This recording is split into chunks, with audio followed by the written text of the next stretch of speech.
Meski tokoh Perjanjian Lama banyak memberi suri tauladan, pelajaran utama yang dipetik bukanlah mengenai moralitas mereka yang baik itu.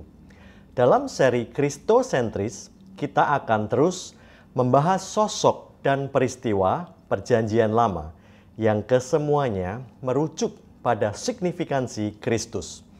Kristus adalah sentra seluruh isi Alkitab dan kehidupan umat manusia. Dalam episode Orang Polos yang Sial kali ini, kita akan menyingkap bagaimana jalan hidup dan peran Yusuf mencerminkan penebusan Yesus kepada umat manusia.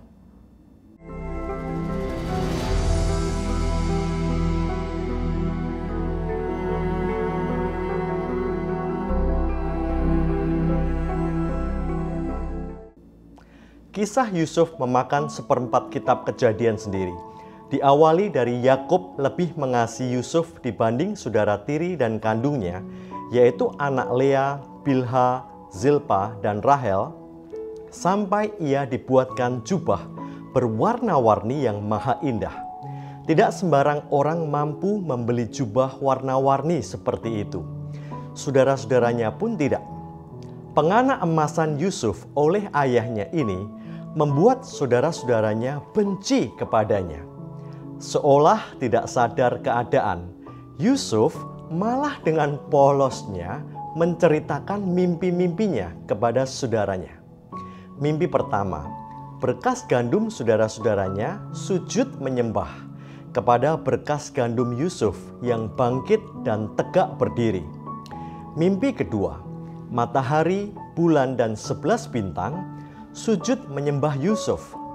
Saudara Yusuf makin benci karena mimpi-mimpi itu, sehingga mereka bermufakat untuk membunuhnya. Yusuf akan dibunuh, dilempar ke dalam sumur, dan lapor ayahnya bahwa Yusuf telah diterkam binatang buas. Dicegah Ruben, akhirnya Yusuf dilemparkan hidup-hidup ke dalam sumur dengan jubah maha indahnya ditanggalkan dahulu. Tanpa sepengetahuan Ruben, Yusuf diangkat dari sumur dan dijual kepada orang Ismail dan saudagar Midian senilai 20 shikal perak untuk dijual selanjutnya kepada Potifar. Sebagai laporan bohong kepada Yakub, jubah Yusuf dicelupkan ke dalam darah kambing, seolah-olah anak itu mati dimakan binatang buas. Karena selalu berhasil, Yusuf diberikan kuasa oleh Potifar atas rumah dan segala miliknya. Sampai istri Potifar tak berhenti merayu dan mengajak Yusuf tidur dengannya. Namun Yusuf selalu menolaknya. Yusuf meninggalkan bajunya dan lari keluar saat nyonya Potifar memegang baju itu ketika mau mengajaknya tidur. Kepalang malu, justru Yusuflah yang dituduh dan dilaporkannya mau mengajak tidur dirinya. Dijebloskan di penjara, kisah Yusuf pun terus berlangsung hingga menjadi kesayangan kepala penjara. Yusuf mampu mengartikan mimpi juru minuman dan juru roti Raja Mesir yang sepenjara dengan dia.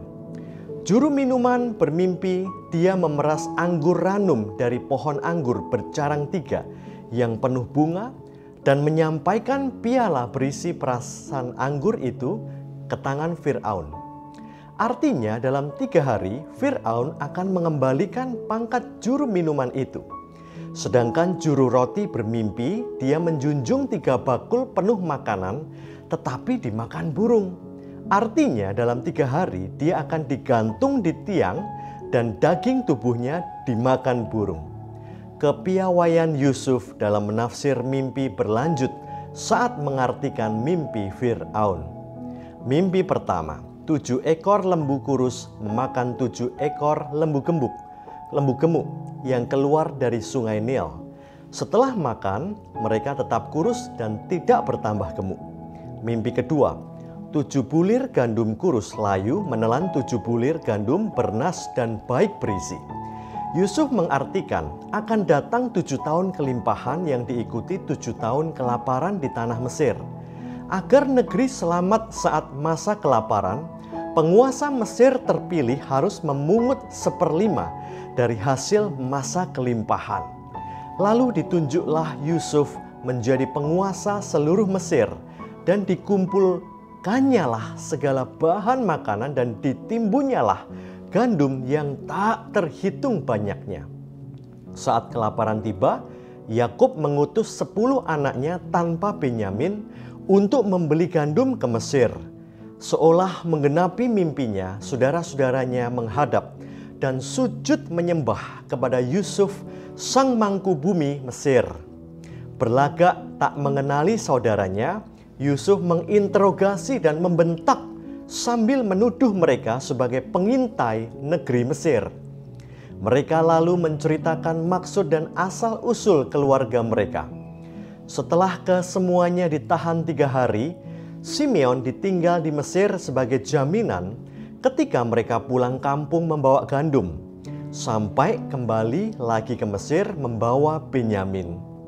Saat perjalanan pulang, mereka tawar hati karena menemukan uang pembelian dikembalikan ke dalam karung, alias semua gandum itu diberikan secara cuma-cuma. Bagi orang yang merasa telah melakukan dosa dan salah, kebaikan dan keberuntungan pun dipahami sebagai kutukan.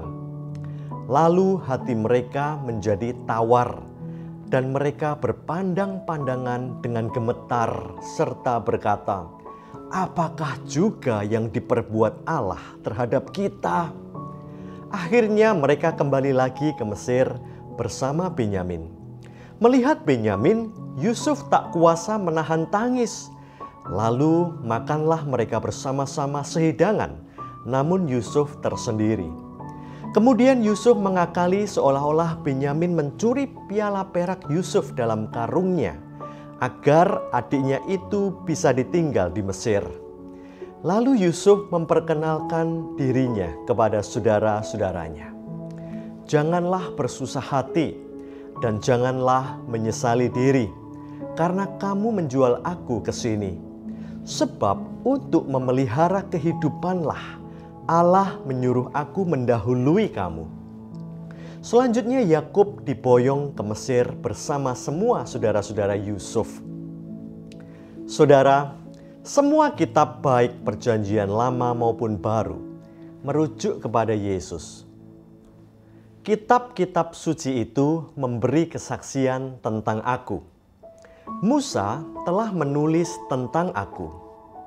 Filipus berkata, "Kami telah menemukan Dia," yang disebut oleh Musa dalam kitab Taurat dan oleh para nabi, yaitu Yesus anak Yusuf dari Nazaret.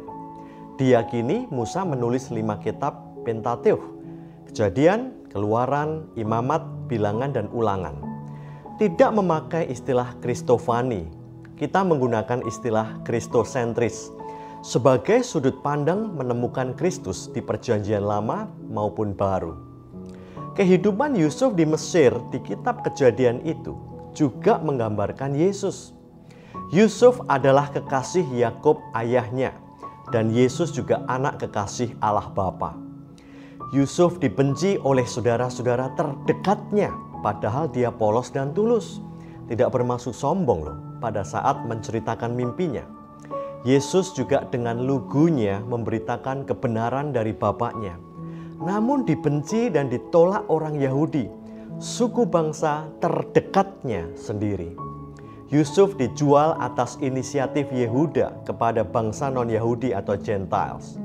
Yesus juga dijual oleh Yudas, akar nama yang sama dengan Yehuda, kepada bangsa Romawi non-Yahudi yang Gentiles juga. Yusuf dijual seharga 20 sikal perak, nilai seorang budak belian seumur dia. Yesus pun dijual senilai seorang budak belian seusianya, walaupun sudah naik seharga 30 uang perak. Yusuf berusia 30 tahun ketika mulai berkiprah menjalani misinya, yaitu saat menghadap Fir'aun. Yesus juga memulai pekerjaannya saat ia berusia kira-kira 30 tahun. Semua orang membungkuk hormat kepada Yusuf saat ia dilantik menjadi kuasa atas seluruh Mesir. Pada saatnya, segala yang di langit, yang di atas dan di bawah bumi bertekuk lutut dalam nama Yesus. Percobaan pembunuhan kepada Yusuf ujungnya justru keselamatan temporal secara jasmaniah bagi keluarganya. Allah telah menyuruh aku mendahului kamu untuk menjamin kelanjutan keturunanmu di bumi ini dan untuk memelihara hidupmu. Yusuf orang polos yang sial, terkesan jalan hidupnya penuh ketidakadilan dan kesengsaraan. Namun sesungguhnya dia sedang mengemban sebuah misi yang sangat besar. Memang kamu telah mereka-rekakan yang jahat terhadap aku. Tetapi Allah telah mereka-rekakannya untuk kebaikan dengan maksud melakukan seperti yang terjadi sekarang ini, yakni memelihara hidup suatu bangsa yang besar. Usaha membunuh Yesus juga berujung pada penebusan dan keselamatan kekal untuk umat manusia. Nggak hanya satu bangsa, namun semua bangsa di dunia. Jika keselamatan yang disediakan Yusuf hanya bersifat temporal dan jasmaniah, keselamatan yang disediakan Yesus bersifat kekal abadi terhadap semua unsur manusia, yaitu rohani, jiwani, dan jasmaninya. Kristus mati bagi kita, membenarkan kita oleh darahnya, mendamaikan kita dengan Allah, dan menyelamatkan kita oleh hidupnya. Yusuf bermurah hati menyediakan makanan berlimpah kepada keluarganya. Namun makanan itu juga bersifat sementara, karena setelah habis keluarganya akan lapar lagi. Namun Yesus sebagai roti hidup menyediakan makanan yang tidak membuat lapar lagi selamanya. Kata Yesus kepada mereka, "Akulah roti hidup. Barang siapa datang kepadaku, ia tidak akan lapar lagi. Dan barang siapa percaya kepadaku, ia tidak akan haus lagi." Saudara, memang banyak moralitas Yusuf yang bisa kita panuti, seperti kesabarannya terhadap kejahatan saudaranya dan usahanya menjaga kekudusan saat menolak istri Potifar. Namun kali ini kita melihat sesuatu yang jauh lebih besar, yaitu manifestasi Yesus dari kehidupan Yusuf, di mana Yesus memberi kekenyangan dan keselamatan kekal bagi umat pilihannya. Akhirnya, bro and sis, jika Anda telah dibenarkan dan dikuduskan Allah Bapa, serta ditebus dan tinggal permanen di dalam Yesus Kristus, Anda nggak lagi hidup dalam penghukuman, namun dijamin selamat masuk surga. Roh Kudus menolong Anda bertransformasi pembaharuan budi dan membantu Anda menghadapi kerasnya tantangan kehidupan ini.